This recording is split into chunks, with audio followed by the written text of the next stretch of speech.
Welcome to Free to Cook. In this episode, we're going to reverse sear a ribeye steak using the oven and finishing it off by searing it in a cast iron pan with butter, herbs and garlic.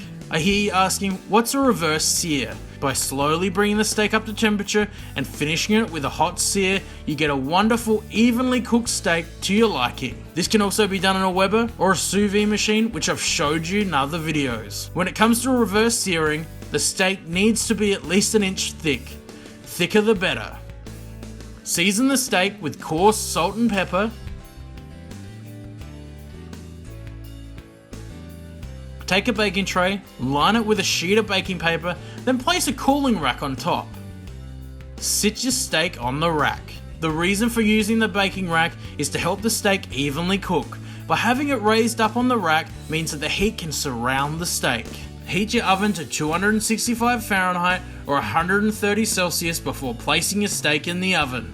The steak should take about 30 to 40 minutes to cook through, to a temperature of 125 Fahrenheit, that's 52 Celsius. Make sure to check the temperature every 10 to 15 minutes.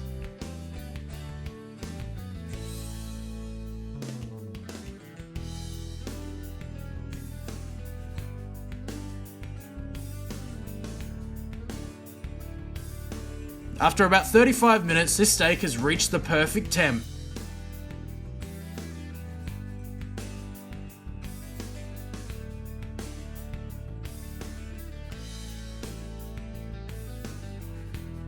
Take the steak out of the oven and tent it with foil. While the steak is resting, heat your cast iron pan on a high heat. Now that pan is really hot, it's time to sear the steak. If you don't have a cast iron pan, any pan will do. Cast iron pans maintain the heat really well. That means when you add something to the pan, the temperature doesn't drop as much. Turn over the steak. You'll notice it's not fully seared because we're going to have to flip it one last time when we add the butter and herbs.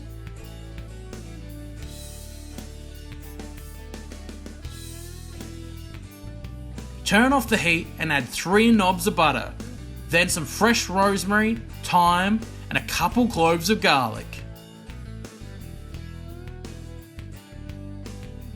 Once the butter has melted down, spoon it onto the steak.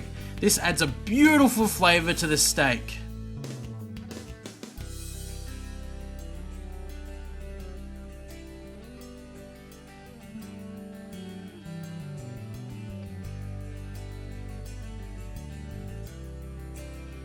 Turn over the steak and finish it off by spooning on that butter.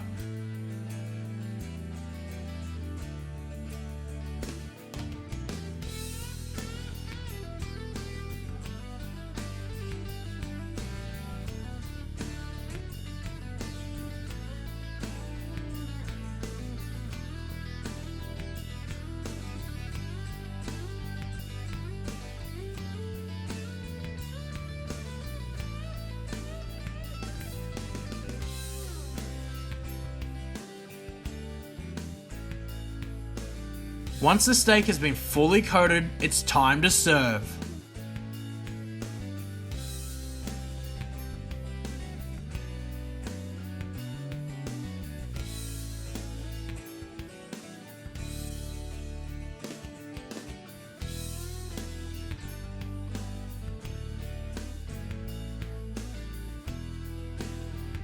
All that's left to do is to slice into it. There you have it, a reverse seared ribeye. Once you give this a go, you won't want to cook your steaks any other way. This method gives you perfectly cooked steak the way you like it, tender and moist. By searing it in a cast iron pan and finishing it with butter, garlic and those herbs, you end up with a steak that is packed full of flavour. If you found this recipe helpful, don't forget to share it, subscribe to the channel, like us on Facebook, follow us on Instagram, and if you have any recipe suggestions, leave them in the comments.